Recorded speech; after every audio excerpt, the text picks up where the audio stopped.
I never clean the house because I rather craft. See here, you can do all sorts of things. You can manipulate the warp, you can put all sorts of things into it. So I've just put a little bit of texture through here.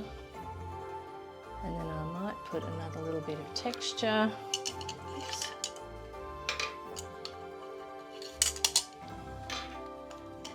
Through there, just to finish off that.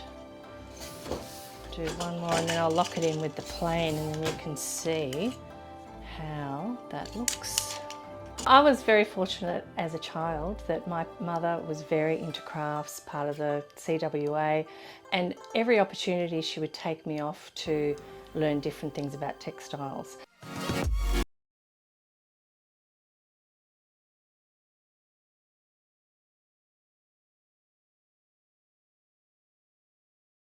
To International Women's Week. And who do I have with me? Elizabeth. Elizabeth is a textile artist. She is a weaver. Elizabeth, would you like to tell my audience who is Elizabeth? Okay. And what does she do? When I was 8, I'd go off and learn crochet, and then I'd make myself an outfit. My grandma taught me knitting. So many aspects of my nana, my grandmother, my mother would make sure I learnt so much, and I loved it. It wasn't those ones where, oh, do we have to do this again? I loved it. My father was a great artist. He just did it in his spare time. So I was really lucky that I feel like I got art from my dad and craft from my mum. And from there, I've sort of taken it all through my life. I've painted. I then went off and did fashion design, pattern making, and I worked for Spotlight for many years in the buying area. So textiles is right in there, and now I focus on, I do a lot of commission work, writing patterns for knitting, crochet, macrame, but for myself personally, I love to weave, and I thought maybe today I can show you a little bit about Saori weaving and its philosophy, because even if you don't have a loom, you can take it to the next step for garment construction, and it becomes like I said, a philosophy of how to deal with textiles and make things for yourself and wear them with pride.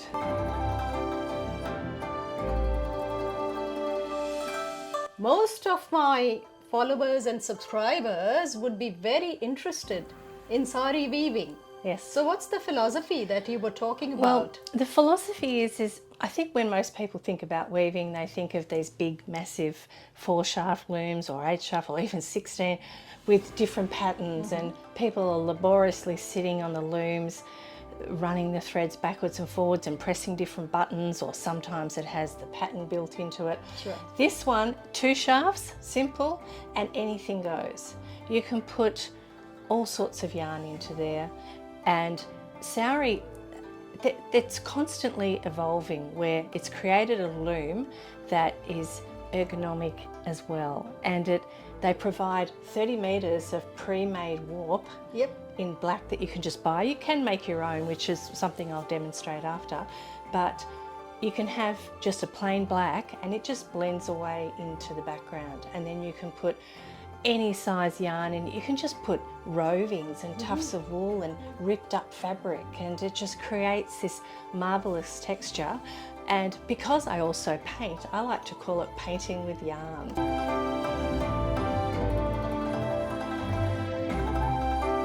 I think there's a great correlation between the two of them, and I find in my painting I'm very structured in what I paint. I tend to paint what I see. I don't really let go in painting, but with weaving I just let go and do whatever I like. Although, but that being said, today what I'm going to show you is I've taken inspiration from a tartan, and I'm weaving a tartan, but I've got some other things to show you that it's just anything's thrown in there. Scraps and all sorts of things. Yeah.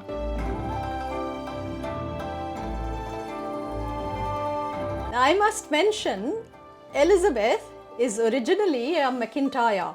So that's how she can work with tartans, right? Because unless you have Scottish origin, you cannot work with tartans. Yes, Every clan has its own tartan, right? Yes, Am I right? That's right, yes. So Okay. take us through your tartan. That's Okay, fascinating. well, before I get onto the tartan, when I mentioned about anything goes, you can see here that when we learn Saori, we start off with putting anything in. So I've got like chunks of things here. I've got, on this side, I've got solid bits of different colours going through. And because of my background, we went to the clan gathering and I was talking to one of the chaps there, and I was a weaver, and he says, oh, you must have, the set must be true.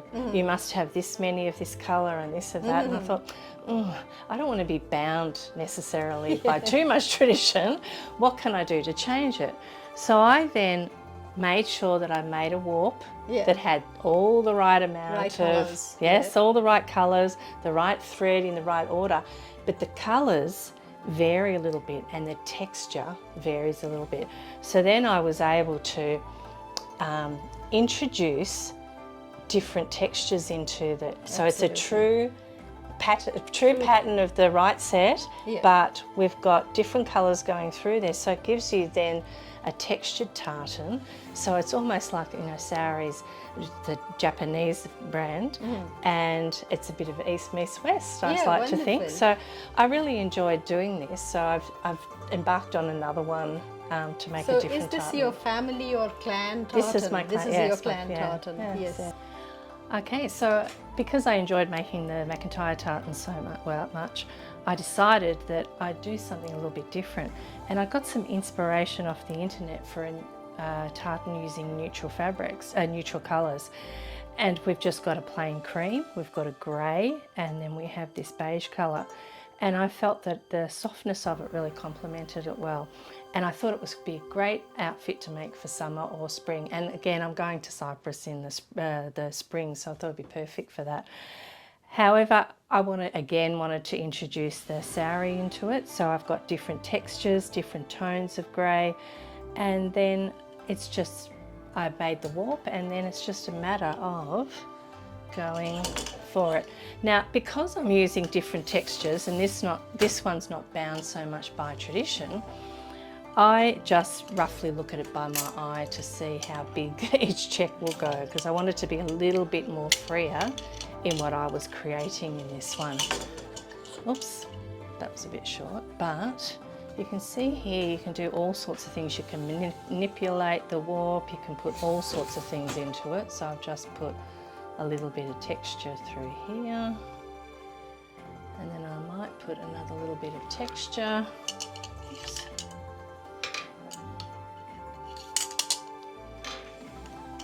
Through there, just to finish off that. Do one more, and then I'll lock it in with the plain, and then you can see how that looks.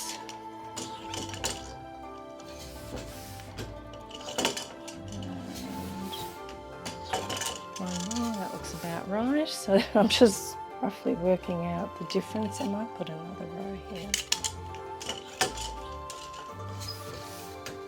Then I'm ready to go back onto the cream colour to create the rest of my check. As a sustainable vlogger, no waste clothing is high on my list. So today Elizabeth will take you through the Saori technique, which allows you to make wearable clothing with minimum waste. Over to you. Okay, so Saori have put out a number of books, and in English as well, and you can see here, maybe I'll bring this a bit closer, that we've got here just a simple oversized shrug. Now it's very simply put together by one piece of length of Saori weaving, joined together as a tube and then sewn across here, and that becomes your armholes to create a no-waste shrug. I'm making a different one today. I decided that I would make this one here, and you can see, maybe I'll show you the photo first. You can see here that on the back it goes on a diagonal, and you think, oh, that might be quite complicated, but it really isn't. All it is a matter of having the three lengths and then sewing them together with armholes up at different angles, and it creates a line across the back of the asymmetric sort of looking armholes thing. And I've got this from some yarn that I picked up in New Zealand, and you can see here's our armholes there.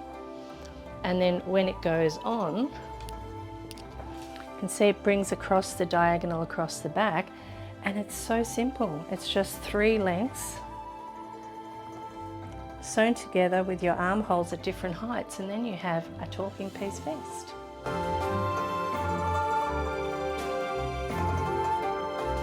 Last March, my son got married, so I thought I need to make myself something. And I'd made myself a number of things, because first it was going to be in the middle of winter, then it was going to be spring, then it was going to be autumn. And this is what I came up with in the end. Beautiful peacock sort of colours. Yes. And it's all woven on the loom. And I made a little bag to match, which is quite straightforward. This I didn't really go the no waist thing. I thought with a wedding, I wanted something a little bit more tailored. More formal, yes. Yes.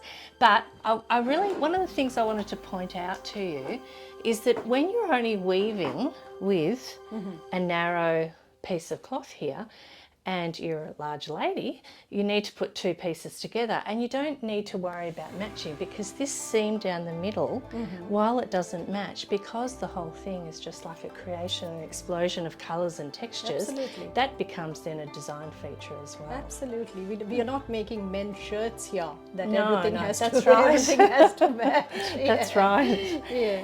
And This one's splendid. I know, I had a lady that used to be in our yarn art group, was moving out of her house into a retirement village, and she had all this leftover yarn, and she said, would you like to come around and just take your pick? And she had all sorts of amazing bits and pieces, Metallic, including the metallic thread, and and this is almost like a paper thread, and I thought, well, what am I going to do with it? And I wanted to try something different, so I thought, oh, maybe I'll try jewellery. I've made cushion covers, I've made jackets, I've made all sorts of things. So I just wove lots of different strips and sewed them together, put a little bit of wire through the middle there to make they look like little sausages, but it's quite an effective little It's interesting, very interesting. The first thing that I saw as I entered this room was that.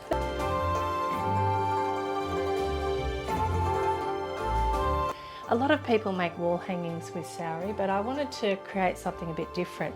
And with the leftover fabric from this piece that I had earlier, I created this. Now, I mentioned before that there's a few stockists in Australia. Art Weaver, who's in Kyneton now, she was in Box Hill. That's where I first learnt the craft and was introduced to the loom. I remember we had lunch as part of the course, and she had this amazing wall hanging with with these trees in it. So I messaged her and I said, can you send me a photo of your trees? I want to recreate them. I don't know if I did it the same, but I just basically wove it and I tied little bits, then I pressed it, and then I put it into an IKEA frame. You said you worked at Spotlight, which is the premier. You know, in Australia, if you have to buy anything to do with crafting or sewing, that's where you go. You would go to Spotlight. So how was that experience? Was it a good learning experience? Oh, look, it was fabulously. You had exposure to everything, and it wasn't just the exposure to what was in the store. I was there for 25 years, and now I still do commission work for them. My husband still works there, so I guess it's still in our blood. But because I worked in the buying department, the buyers would be going overseas and bringing new things. And I remember the first time they went to India, I was involved in planning their trip to India. And they came back and they'd got onto the East India Trading Company, and they took them around everywhere. And the photos they brought back, it was just mind-blowing to see the industry in its rawest form and something that's inbuilt into them. And there's many other countries in the world that have weaving, but different aspects of it, and they're very passionate about it. But tell me, Elizabeth, a lot of my viewers would be very interested in learning these kind of things from you. So what is it that they can hope for? First of all, are you open to teaching? Do you do workshops? Okay, mostly what I teach is sewing, crochet, macrame, knitting, any of those sorts of crafts. Saori, of course, there's the investment in the loom. Saori is not just a philosophy in weaving and anything goes. It's a concept in a construction of a garment that uses the most of the fabric. With so little wastage. And yes, there may not be fitting and all sorts of things, but when you're spinning, which I also do, when you spin a yarn, or if you found the perfect yarn, you don't want to waste it. You want to put everything into the garment. There's not one scrap of wastage.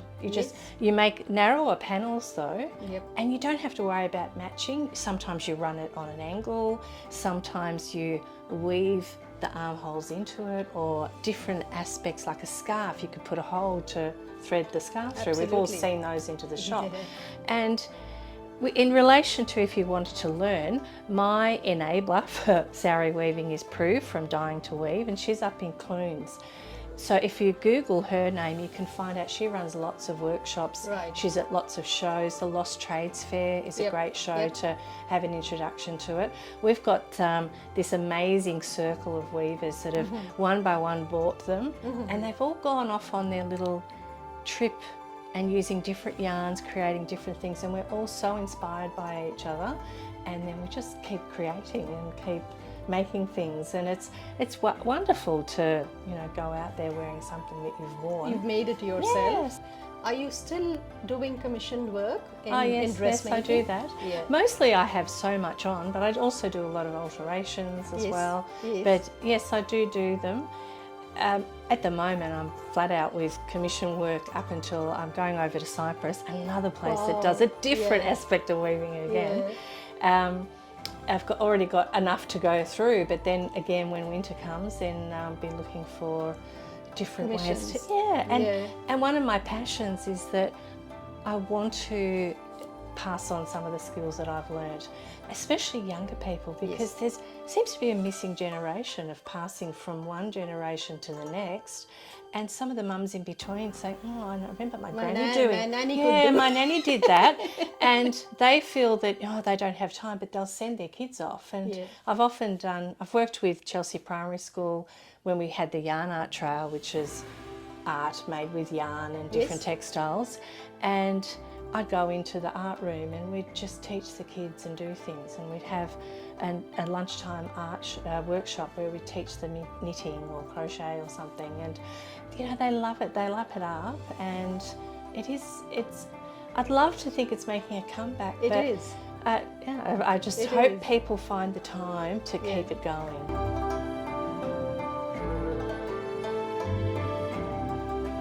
As a creative, you see the potential, and maybe not straight away, but you think, I love the grain in that, I love the curve, I love this, in particular the driftwood. You take it home and think, I'll just sit on it and think and wait for it to speak to me, and then I'll know what to make it has to speak to you. All over the world. I have learned with Samita subscribers.